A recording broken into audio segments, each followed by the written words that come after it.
नागराज विषप्रिय के शो में देखने के लिए पहुंचता है कि किस तरह से इच्छाधारी सांप आएंगे और नागराज विषप्रिय के वश में हो जाता है। वो चाहकर भी अपने को काबू में नहीं रख पाता और वहां जाकर बेहोश हो जाता है। शंकर शहनशाह उसे कैद कर लेता है और वहां की उसकी रीत से लड़ाई होती है, परंतु नागराज रीत से बुरी तरह हार जाता है और उसका सामना नहीं कर पाता। उसके बाद विषप्रिय आता है और गुस्सा होता है, परंतु शंकर शहनशाह विषप्रिय को भी कैद में डाल देता है। तब विषप्रिय शंकर शहनशाह का रूप रखकर नागराज से मिलने पहुंचता है और उसे सारी बात बताता है। अब उसके आगे और ओह, वैसे उस आश्रम में जा रहा है। मुझे बचा लो स्वामी शंकर शहनशाह। ओ गोगा, बच्चे को भीतर ले जाओ, हम अभी आते हैं। बस भक्तों, अब हम विश्राम करना चाहते हैं। स्वामी शंकर जय स्वामी शंकर शहनशाह की जय जय। अभी स्वामी भीतर पहुंचा ही था कि तूफान की तरह से भीतर दाखिल हुआ। मुझे देखते ही लोग पागलों की तरह, गोगा पागलों की समान चीखने लगा। यही है शंकर शहनशाह, तो मेरी मौत बन के मेरे पीछे पड़ा है। वह मणि जो हमने तुम्हें बेची थी।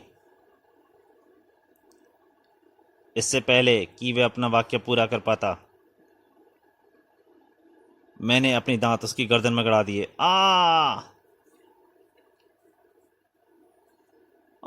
इच्छाधारी सांप,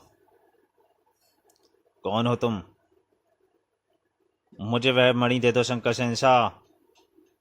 मैं वह मणि लेने के लिए सैकड़ों मील दूर अपने द्वीप से यहाँ आया हूँ। ये गोगा क्या कह रहा था? इच्छाधारी सांप का क्या चक्कर है? ओह, इसे कोई झूठी कहानी सुनानी होगी। वह मणि हमारे देवता इच्छाधारी सांप की है, जिसे टॉम और गोगा चुरा के लाए थे। अगर वह मणि वापस देवता की मूर्ति पर न प्रतिष्ठित हुई तो देवता का कहर हमारे पूरे द्वीप पर टूट पड़ेगा। मुझे वह मणि दे दो स्वामी शंकर शहनशाह। बदले में तुम जो चाहोगे कीमत मैं तुम्हें दे दूंगा। मगर गोगा ने तो मुझे और कोई कहानी बनाई थी कि उन्होंने मणि को सपेरे से हासिल किया था। मैं ही वह सपेरा हूं। तुम सपेरे हो? हाँ। स्वामी ने डमरू बजाया। द्रोड़ द्रोड़। डमरू की आवाज सुनकर एक शिष्य बाहर निकल गया। कुछ ही देर बाद, ये बीन बजाकर दिखाओ। ओहो, अगर ये सपेरा है तो बीन अवश्य बजा लेगा। मैंने बीन बजानी आरंभ की। पी, और सांप सांप सांप। मेरी बीन से बहुत सारे सांप खींचे चले आए। बंद करो, बीन बजानी बंद करो। मैंने तुरंत ही बीन बजानी बंद कर दी। सांप धीरे धीरे कमरे से बाहर निकल गए। तब, अद्भुत कमाल का फन है तुम्हारे अंदर। अब तो तुम्हें यकीन आ गया कि मैं ही वही सपेरा हूं। जान बची। और अचानक कुछ सोचने विचारने के बाद स्वामी शंकर शहनशाह की आंखें चमक उठी। अगर एक स्नेक शो करूं और उसमें ये बीन बजाकर दूसरे सांपों को साथ नागराज को, वाह। उसने डमरू बजाया। दौड़ दौड़। बॉस, आपका संकेत समझ गया शंकर शहनशाह। बॉब आपका संकेत समझ गया शंकर शहनशाह। सुनो विषप्रिय, अगर तुम मणि वापस पाना चाहते हो तो तुम्हें हमारा आदेश मानना होगा। मानूंगा, कहकर देखो। और बस नागराज, लेकिन मैं ये नहीं जानता था कि इस शो के पीछे उनका क्या मकसद है। मैं तो स्टेज तक तुम्हें देखकर ही उछल पड़ा था। ओह,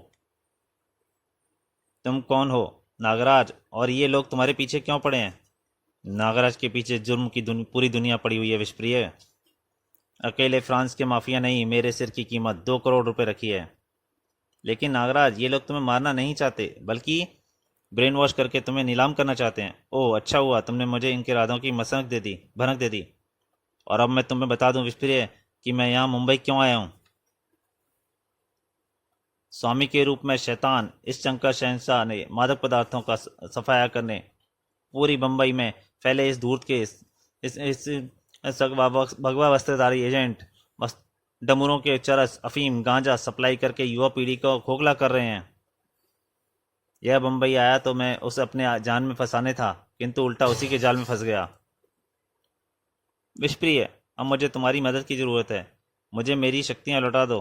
डॉक्टर बहनों के आने से पहले मैं तुम्हारी मणि भी वापस दिलवाऊंगा। मैं कुछ ही देर में तुम्हें तुम्हारी सर्व शक्तियाँ लौटा सकता हूँ। मेरा इंतजार करना नागराज, मैं बीन लेकर अभी आता हूँ। विस्पे गए कुछ ही देर बीती होगी कि तैयार हो जाओ नागराज। डॉक्टर बेनो तुम्हारा ब्रेनवॉश करने के लिए ख्वाहिश रखते हैं। ब्रेनवॉश तो मैं करूँगा तुम्हारा, कुछ देर रुको। हेलो। डॉक्टर बेनो अपनी तैयारी में जुट गया। विस्प्रिय को आने में कहीं देर ना हो जाए। अभी कुछ ही देरों में तुम हमारे गुलाम बन जाओगे नागराज। हा हा हा। अब मैं वह बटन दबाने जा रहा हूँ नागराज, जिससे तुम्हारे मस्तिष्क सुन्न हो जाएगा। अब तक उसे आ जाना चाहिए था। उफ, कहीं। अभी नागराज सोच ही रहा था, तभी ठीक इसी पल पी बीन की ध्वनि सुनते ही शंकर सेन साहब छट पड़ा। उफ, ये बीन। ठीक समय पर पहुंचे विष्प्रिय। इसका मतलब विष्प्रिय आधा हो चुका है और अब वह कहीं नागराज की सर्व शक्तियां वक्त से पहले ही। नहीं नहीं, यह नहीं हो सकता।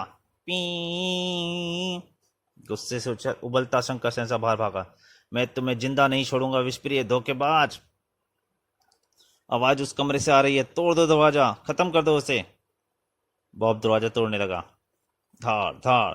और कुछ ही देर में दरवाजा टूट गया। धड़ाम। दरवाजा टूटते ही उछल पड़े। पी वहां सांप ही सांप थे। अरे सांप सांप, कमीने। और शंकर शहनशाह ने त्रिशूल विस्पे पर खींच मारा। खचाक। त्रिशूल विस्पे की छाती में धस गया, लेकिन उसने बीन बजाना बंद नहीं किया।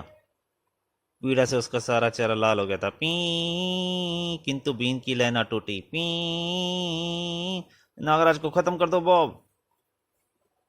उधर डॉक्टर बेनो प्रयोगशाला में सांप देखकर भय से कांप उठा। अरे सांप। ओ, मेरी सर्व शक्तियां लौट आई।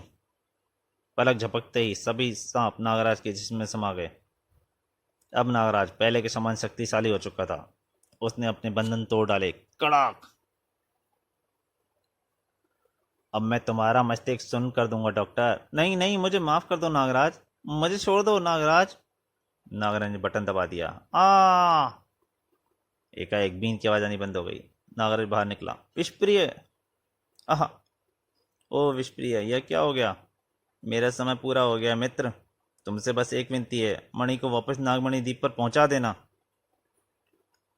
तुम्हारी बात जान बच सकती है। मैं तुम्हें अस्पताल नहीं नागराज। उस कमीने शंकर शहनशाह को जीवित मत जाने दो। उसे रोको, उससे समाप्त कर दो। जाओ नागराज जल्दी। शंकर शहनशाह, मैं आ रहा हूं। बाहर निकलते ही रीच और बॉब ने नागराज का रास्ता रोक लिया। अब तुम बचकर नहीं जाओगे। हा हा हा। ओ तुम। बॉब ने कटीले स्टील के गोले से नागराज पर वार कर दिया। नागराज ने झुककर वार को बचाया। ओ। रीछ की शारीरिक शक्ति से वह परिचित था। रीछ ने जैसे ही हमला किया, नागराज ने उसे अजगर दाव में जकड़ लिया। और इस बार अजगर दाव ने रीछ की हड्डियां पतलियां टूटने से नहीं बचा सका। कड़ कड़ कड़ आ। रीछ को समाप्त कर नागराज अभी पलटा ही था कि बॉब ने पुनः वार कर दिया, लेकिन नागराज ने उसके गोले पकड़ लिया चैन वाले को, और नागराज ने बॉब को एक तीव्र झटका दिया। कड़ाक। आहा। और नागराज के एक ही वार में बॉब की गर्दन टूट गई। तभी उसे बाकी साथी ने घेर लिया गुंडों ने। पर फिर नागराज उन सब कर कैद बनकर टूट पड़ा। खड़ाक खड़ाक। नागराज को गोला बाप की ओर छाल फेंका। तड़ाक। आई और उसकी हड्डी टूट गई। शंकर शहनशाह इसी तरह इस अभी बिल्डिंग से नहीं निकल पाया होगा। शंकर शहनशाह वेरा। और ठीक यमदूत की तरह नागराज उसके सामने आ खड़ा हुआ। तो तुम आओ शंकर शहनशाह, तुम्हारा ही इंतजार था। शंकर शहनशाह वापस ऊपर की ओर भाग लिया। सीढ़ियां चढ़ता हुआ वह छत पर गया। नागराज भी ऊपर पहुंचे। कहाँ गया? अचानक टंकी ऊपर से नागराज को किसी ने धक्का दिया। उफ। धक्का देने के साथ ही शंकर शहनशाह ने टंकी की दूसरी ओर कूदना चाहा, लेकिन हड़बड़ाहट में उसका संतुलन बिगड़ गया और उफ। और बचाओ। नागराज को देखते ही शंकर शहनशाह गिड़गिड़ा उठा। मुझे बचा लो नागराज, मुझे बचा लो। विषप्रिय की मणि लौटा दो। वह मेरे डमरू में है। और क्या क्या है डमरू में? चरस, अफीम, गांजा, मुझे बचा लो नागराज। अच्छा, कोशिश करता हूँ। नागराज ने नागरस्सी नीचे लटकाई। इस नागरस्सी को पकड़कर ऊपर आ जाओ। ओ। शहनशाह ने नागरस्सी पकड़ ली। इस प्रकार वह वापस छत पर आ खड़ा हुआ। अगर तुम नीचे गिर जाते तो तुम्हारी हड्डी पतली भी नहीं मिलती। तुम्हारा भी यही हाल होगा नागराज। अचानक शंकर शहनशाह के हाथ नागराज को धक्का देने के लिए बढ़े। अब तो मैं नहीं छोड़ूंगा नागराज। लेकिन नागराज ऐन वक्त पर एक तरफ हट गया और शंकर शहनशाह अपनी ही झोंक में छत से नीचे गिरा। आई। बेचारा, मुझे खत्म करने के अरमान लिए ही समाप्त हो गया। नागराज वापस लौटा। शंकर शहनशाह का डमरू विषप्रिय के आसपास ही गिरा पड़ा होगा। ये रहा। नागराज ने डमरू को खोला। मैं मणि बाहर निकल आई। ओह, इस मणि के लिए विषप्रिय अपनी जान पर खेल गया। मुझे यह मणि नागमणि द्वीप तक पहुंचानी होगी। लेकिन मैं वहां तक पहुंचूंगा कैसे? अरे, यह नक्शा! तुमने मेरी समस्या हल कर दी है दोस्त विषप्रिय। नागराज ने विधिवत उसका अंतिम संस्कार किया। फिर बंबई पुलिस कमिश्नर को फोन कर उसने आश्रम पर छापा मारने को कहा और अंत में नागमणि द्वीप तक जा पहुंचा। नागमणि द्वीप के इच्छाधारी सांप आज भी विषप्रिय का इंतजार करते लगते हैं। कहीं ये मुझ पर हमला ना करें, इसलिए इन्हें मणि दिखानी चाहिए। पुजारी बापा के नेतृत्व में खड़े इच्छाधारी सांप मणि देखते ही उछल पड़े। इसके पास तो देवी की मणि है, लेकिन विषप्रिय?